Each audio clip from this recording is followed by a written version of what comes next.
Hiya, my name's Leah and I have my April books. I keep forgetting which ones we are in. So without further ado, I think I'm straight gonna go into it. So starting off with other way around. Starting off, I teased this book at the end of my last video that I was reading a famous author, and it was my first book of that author, and it was The Road by Cormac McCarthy. So I like this book. It's post-apocalyptic, I don't know, I can't say that. Story. We follow a father and his son, 9, 10, I don't remember right now, a young son, how they basically travel through, I think they're somewhere in America, and it's starting to get winter, or it's still autumn but going winter in the beginning of the book, and well, things aren't great. It's a really kind of like scary book in a way, in the sense that how like people could become like really terrible people in such a world, and everyone is out for their own survival, and we have like these few groups that even have like trucks driving around, but they're killing everyone and taking their things. And the fun and the fun.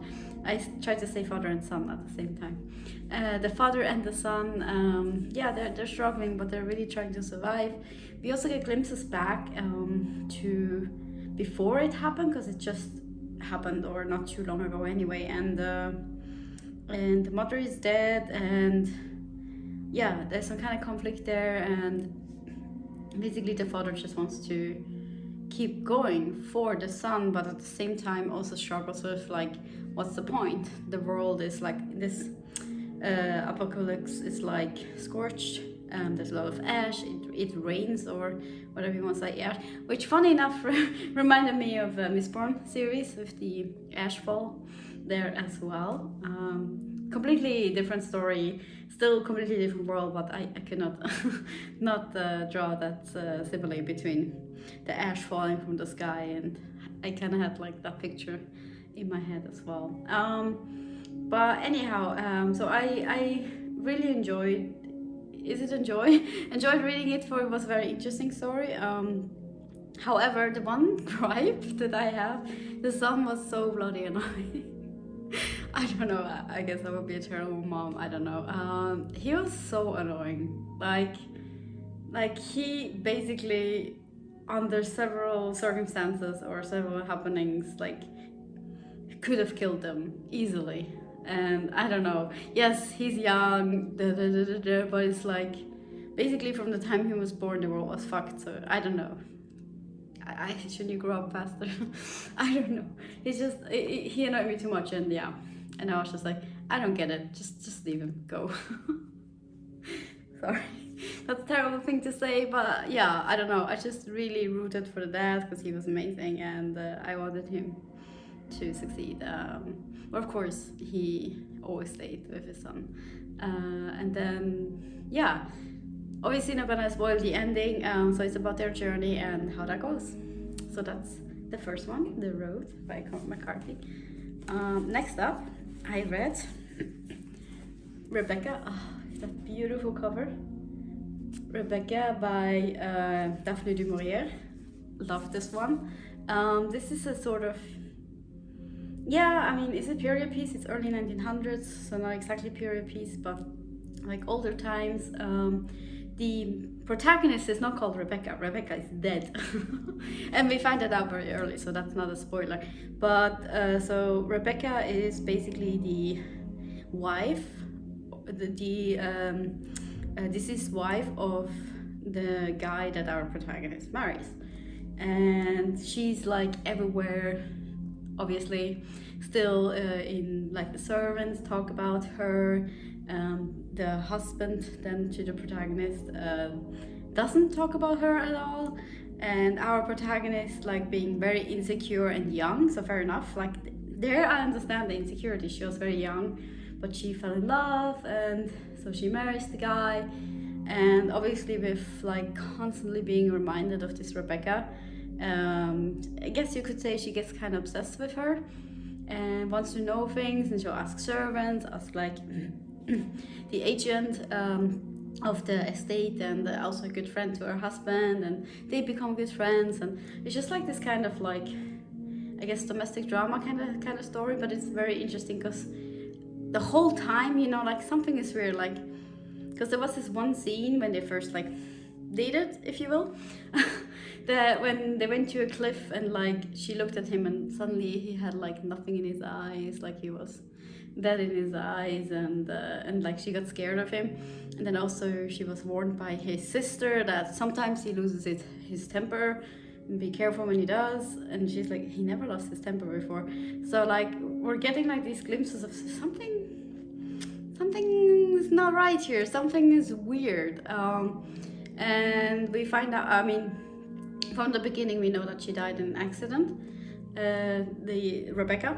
And so yeah, it's about like figuring out who was Rebecca, what kind of influence did she have on the people, managing a great house, the servants, and obviously the husband, and yeah, and then of course we figure out more and more and more, we get to know more and more people, and it's a really cool story. I like the way it's structured, like really slowly getting to the thing, and then obviously you have a nice lovely twist, which I thought, had I figured it out? No, not really. I had a hunch in that direction, but my hunch wasn't exactly correct. So yeah, it was really cool. I like when I can think about it, like, what could that be? So I loved it. 4 or 5 stars, I don't remember, but really good read. So I can definitely recommend Rebecca. Number 3. Oh no. Okay. Okay. This is The Expanse.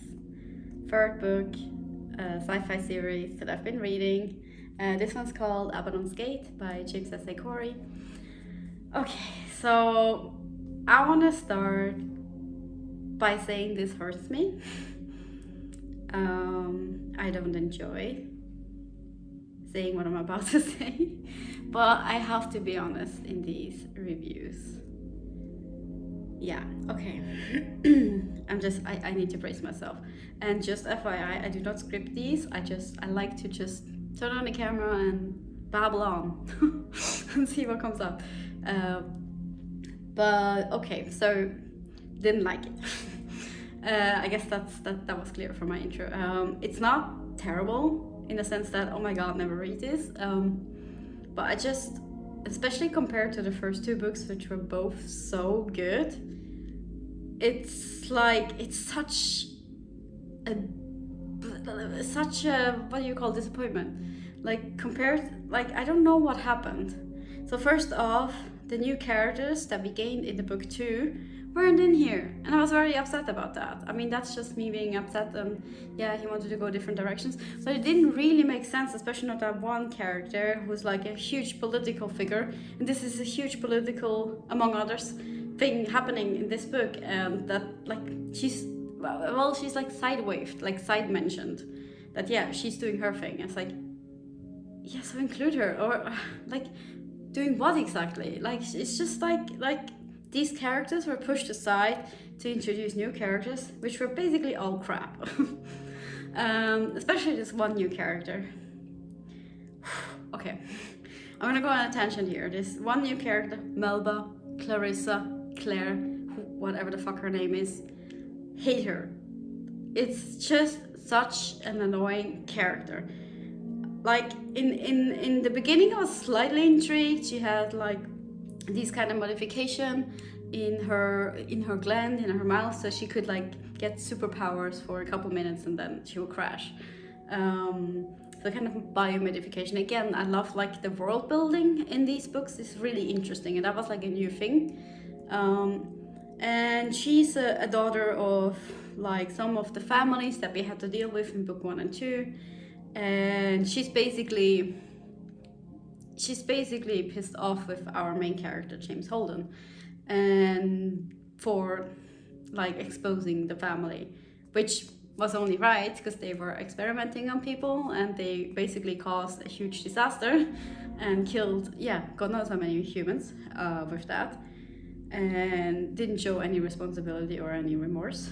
And so she's like completely delusional, and it's just like in her head she constantly is like justifying like her family, and it makes no sense. I mean, like, and at the same time, like, it's fine if she's like on par with what the family did, and she's like scientific, like, yeah, you need to sacrifice in order to progress, or like if she's that, like, with that, it would make sense. But no, at the same time they try to portray her as this nice moral sort of person, and it just makes no bloody sense. And it's like, and so it's like she says things like, yeah, of course I need to completely destroy him, I need to destroy his reputation because of him, my daddy. And she says, daddy, my daddy's in jail. And it's like, dude, your daddy killed millions.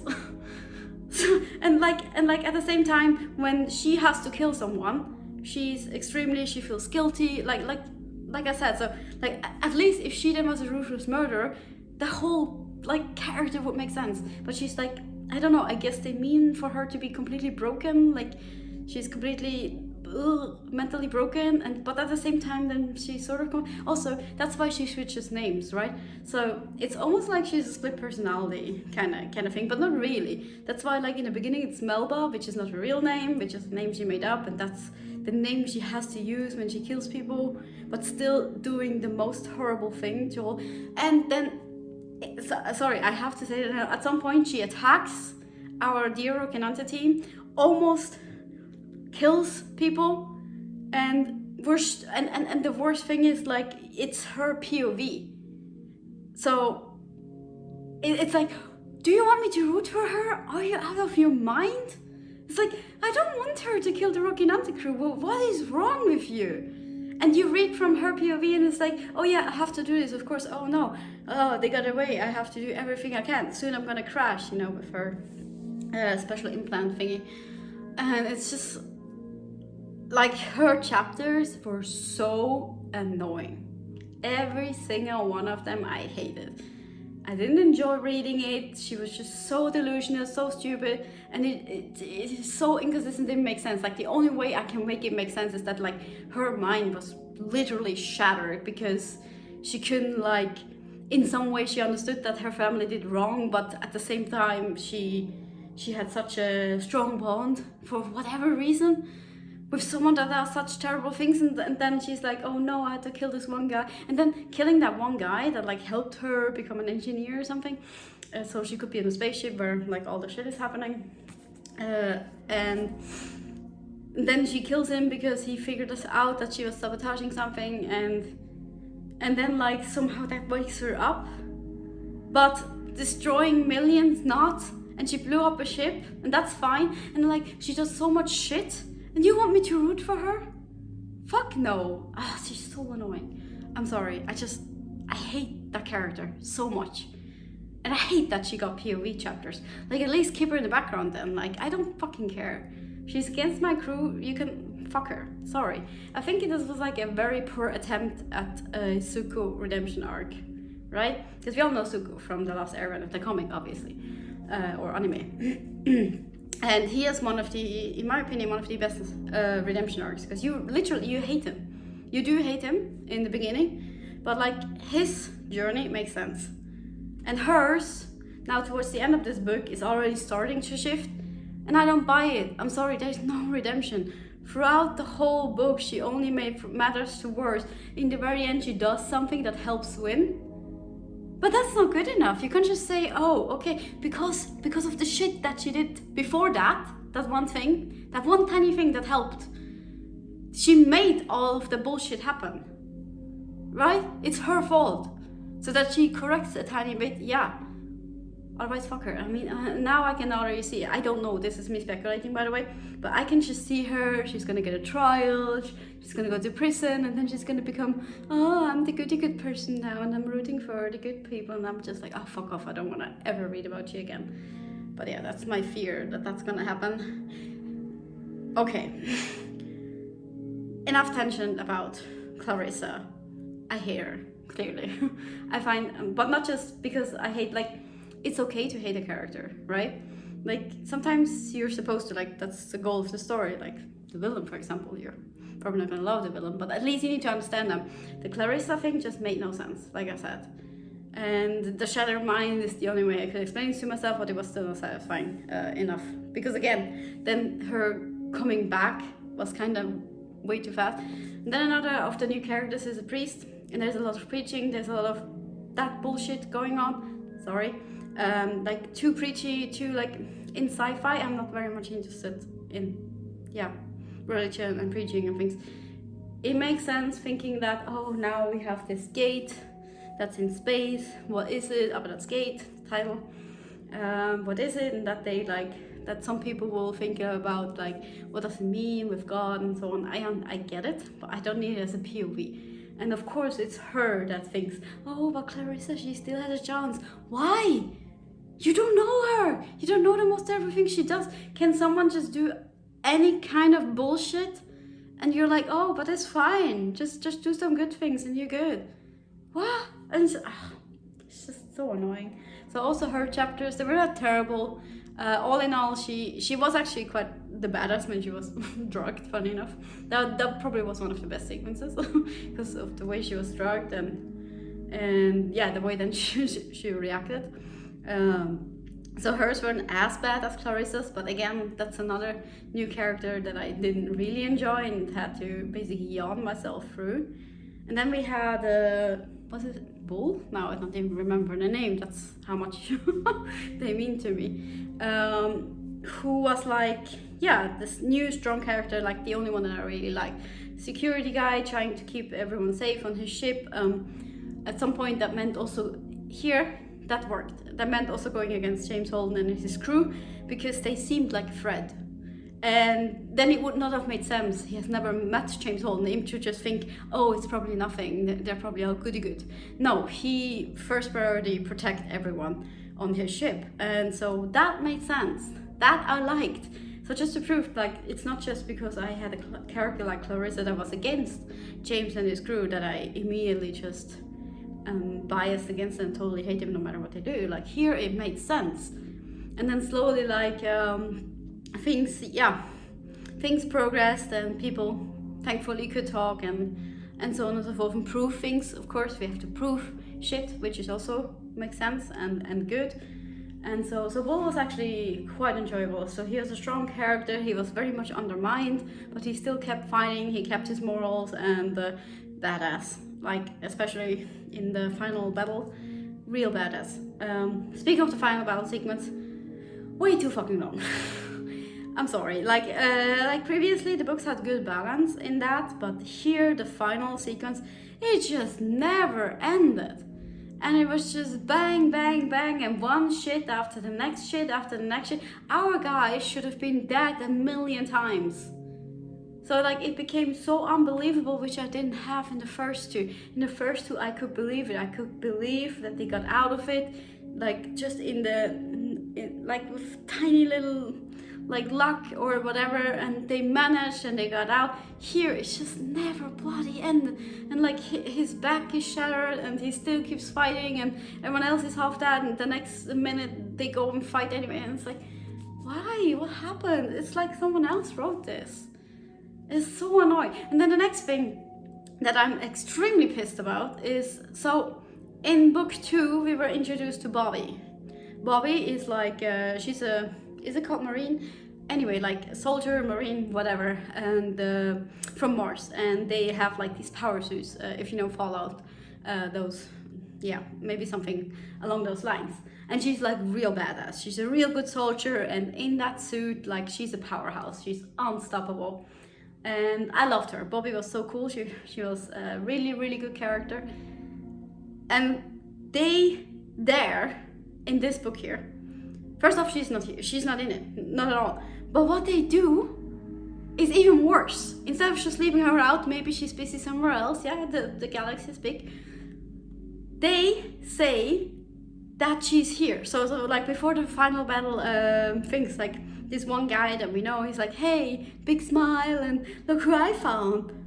And then they name drop Bobby among 3 other super soldiers. And then they never mention her again.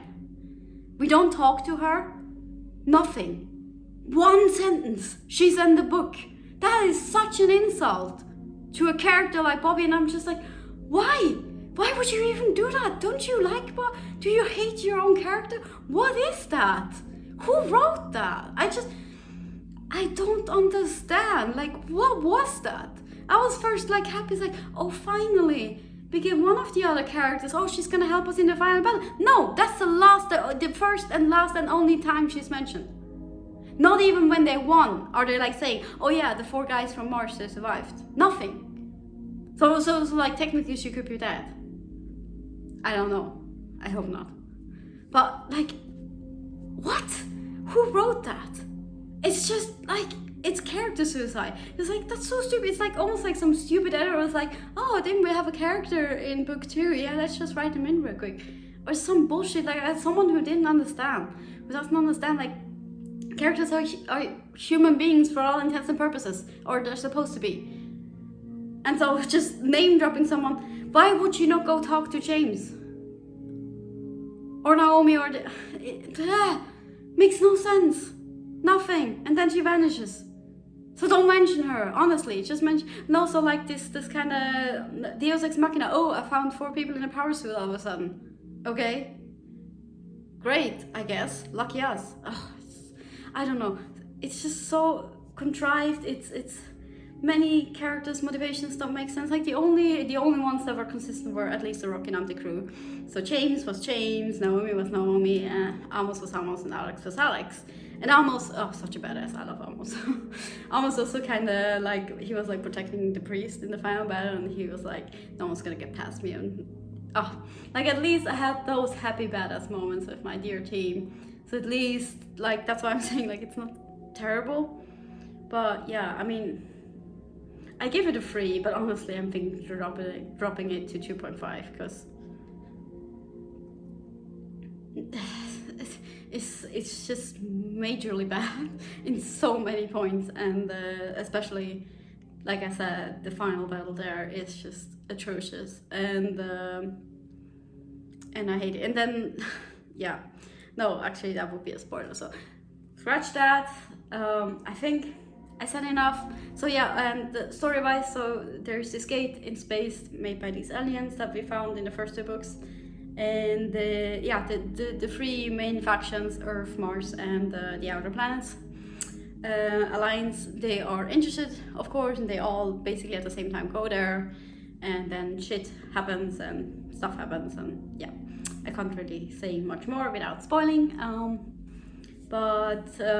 Yeah, that's where like all these like battles and stuff that I said, they take place inside a spaceship. So we're basically in one place. Of course, they moved around and so on, and James has like these visions from Miller, the guy from the book 1, and he doesn't know if it's like visions or if he's imagining it, if he's going crazy, and somehow it's implied that maybe Miller got like imprinted into the alien and somehow regained his own conscience and is like able to now contact James and help, and it did help, and that was an intriguing part, and I would have more liked to kind of explore that one, but very often these scenes were also made really goofy, which kind of was also lost on me, because I would have been more interested in like, yeah, the seriousness of it, and what does it actually imply, what does it mean, and how can we use it, and well, in the end, like, thanks to his sort of consciousness, they also manage to sort of, yeah, is that a spoiler? Let me stop here.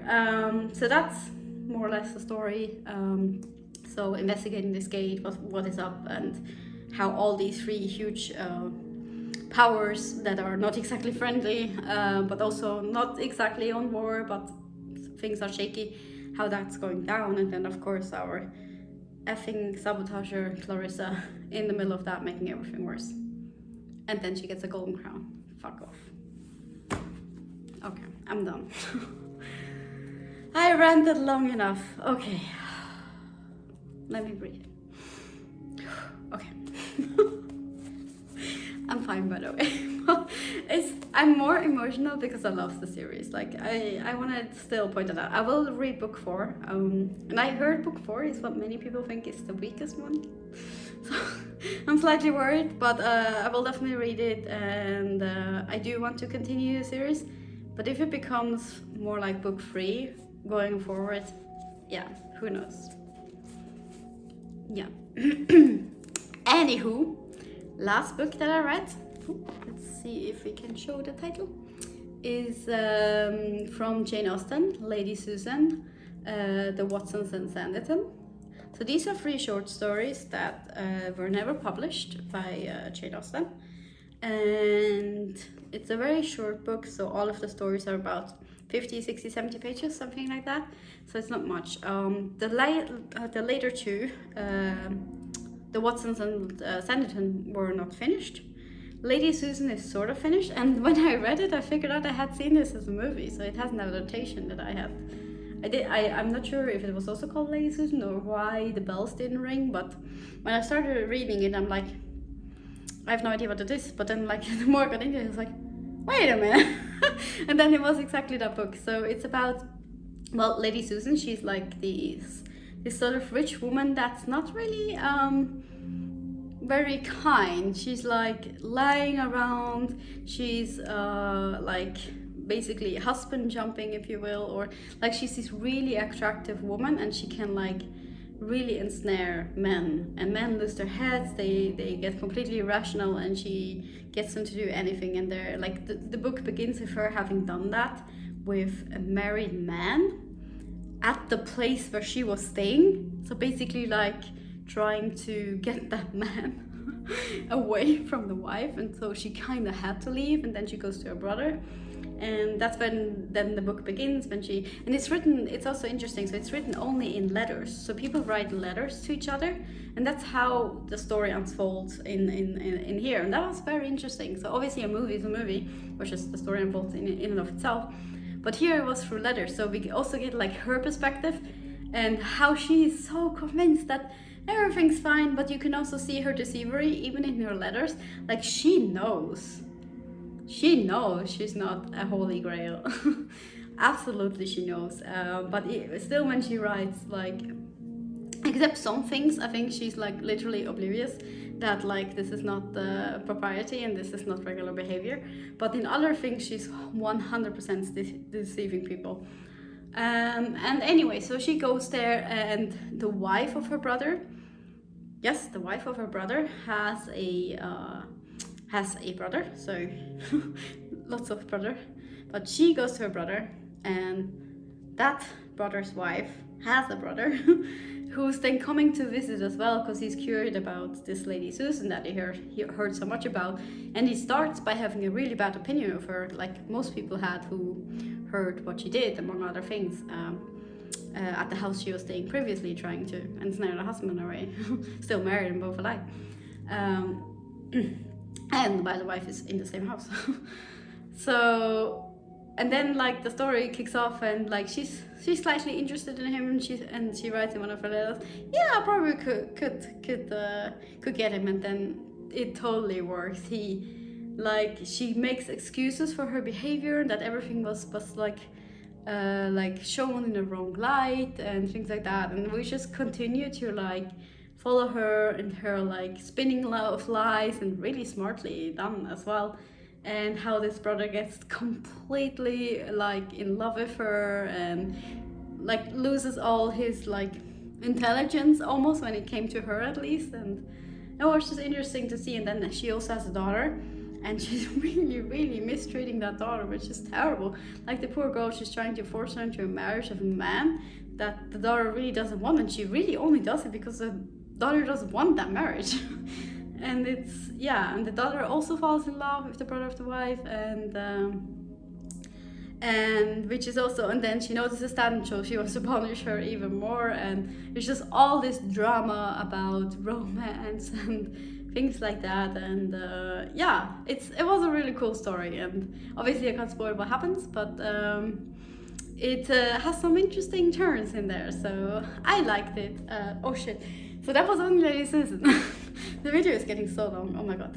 Next up we have the Watsons family, who like they're like not poor, but like they don't have like these super great circumstances, and so they are invited every winter to go to a ball of like this really renowned like good family, and there is a duke. Is it a duke? I think it's a duke, or some noble. They also go to that ball, and one of the girls of the Watsons, she used to live with an aunt, and she was supposed to be the heiress, and she would have been provided for, but the aunt remarried and moved to Scotland, and the new husband didn't want a daughter, because obviously he probably wanted his own heir.